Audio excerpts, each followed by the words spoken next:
It's Russell back with Gwinnett Lawns in beautiful. Look at it, look at that sky. Look how crystal clear that sky is. Atlanta, Georgia. Today is November the 4th, 2025. Let me get in the truck. Ready to do the day.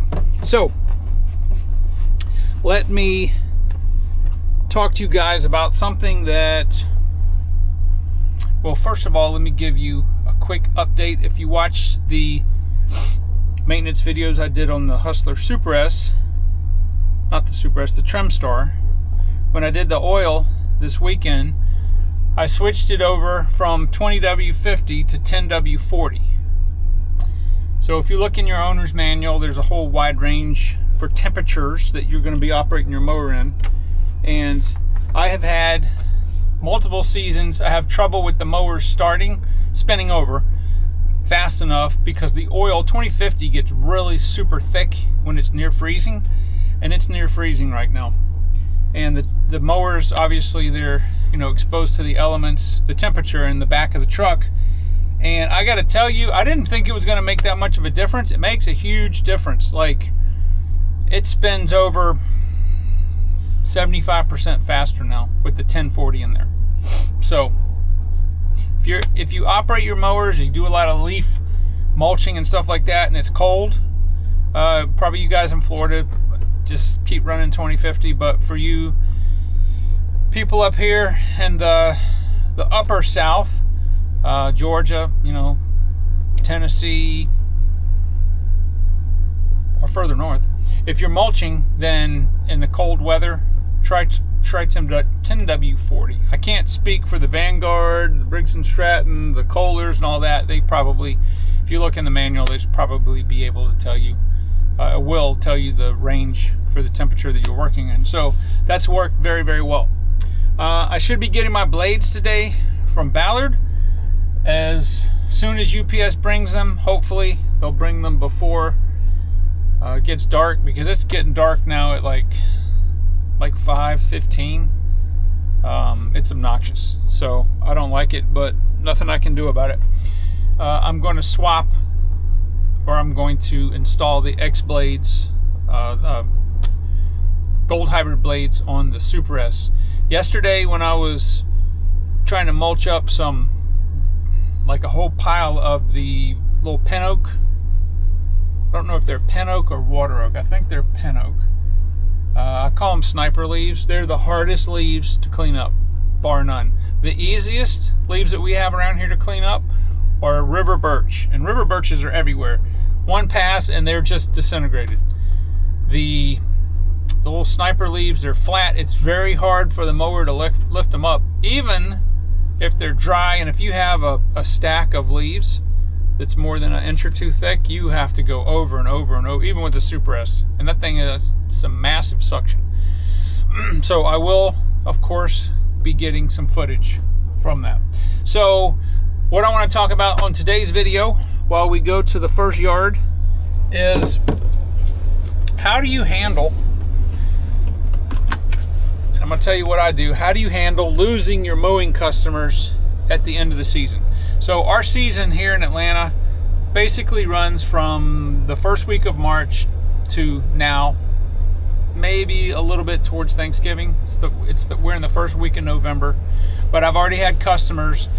They don't have a lot of trees, or they don't have any trees in their yard, and I send an email out the day before I come, and they're like, all right, so this will be our last service they're telling me this will be our last service until next season.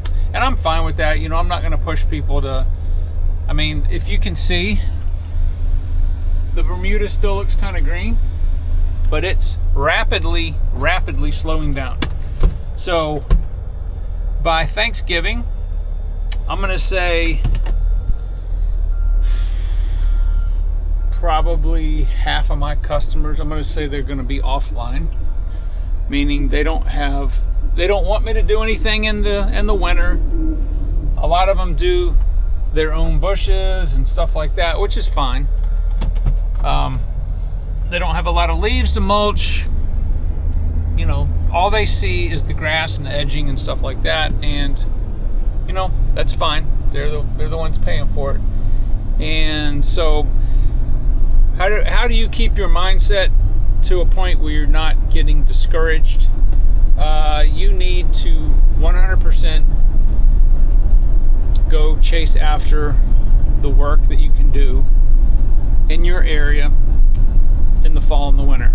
So see yards like that, you have leaves. Now I already know a big company does that yard, but I used to get discouraged because you're spring and summer, you're just hammering at it, and all of a sudden it just falls off a cliff. And that's where securing your winter work comes in. And around here, there's no such thing as snow removal. We have cleanups, fall cleanups, and leaves. And the leaves, they're starting to turn really good.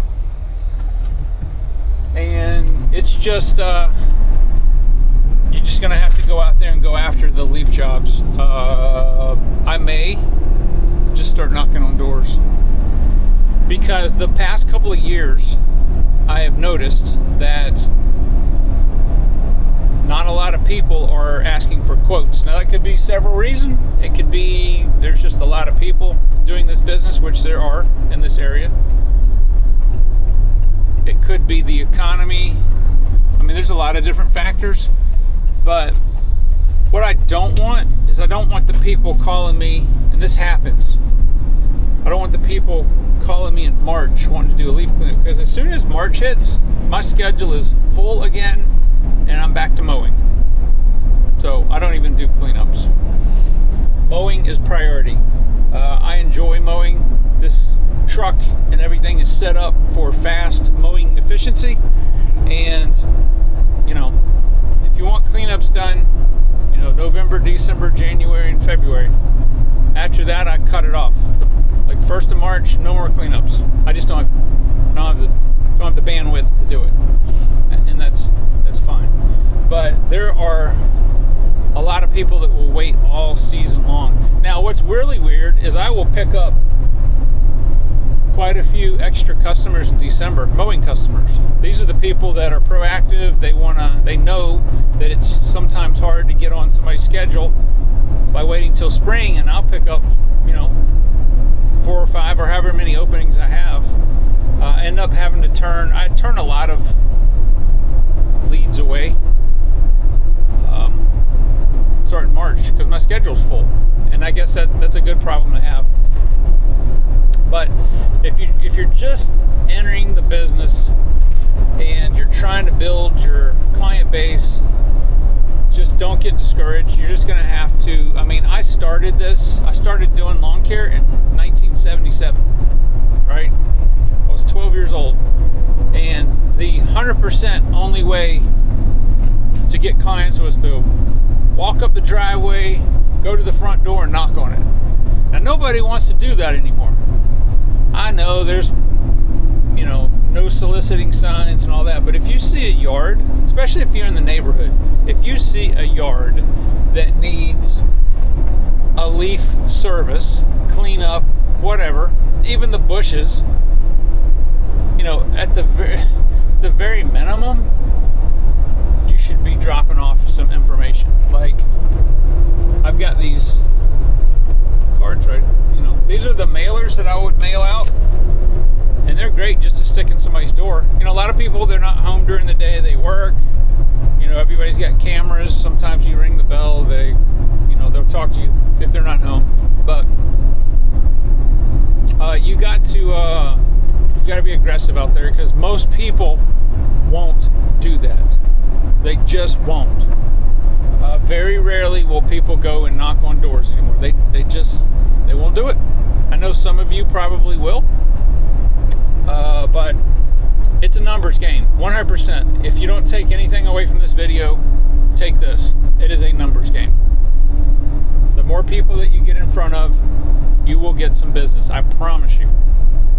And you can be picky. Choose the ones that you want, right? So that is that's my advice on that subject. So I was contemplating doing some videos of cold calling. I don't know how I would actually do that. But if you guys would like to see some videos of me just randomly pulling up to somebody's house that needs something done and just knock on the door and see what happens, I would like to be able to film it or something like that, but I'm not sticking a camera in somebody's face, and it would look goofy if I had this on my hat, so I don't know how I would do that. But it's I mean, let's be honest, I don't particularly like doing it. I would rather have somebody contact me, but like, here's a neighborhood, my first yard of the day, and if you just go drive through the neighborhood, you'll see like those bushes need to be done. Almost everybody's bushes need to be done. You know, you could come in and offer them, you know, a leaf service every month, however you wanted to do it. But do something. Don't wait for the phone to ring or for the email to buzz. Get out there and get the I don't know what this guy's doing.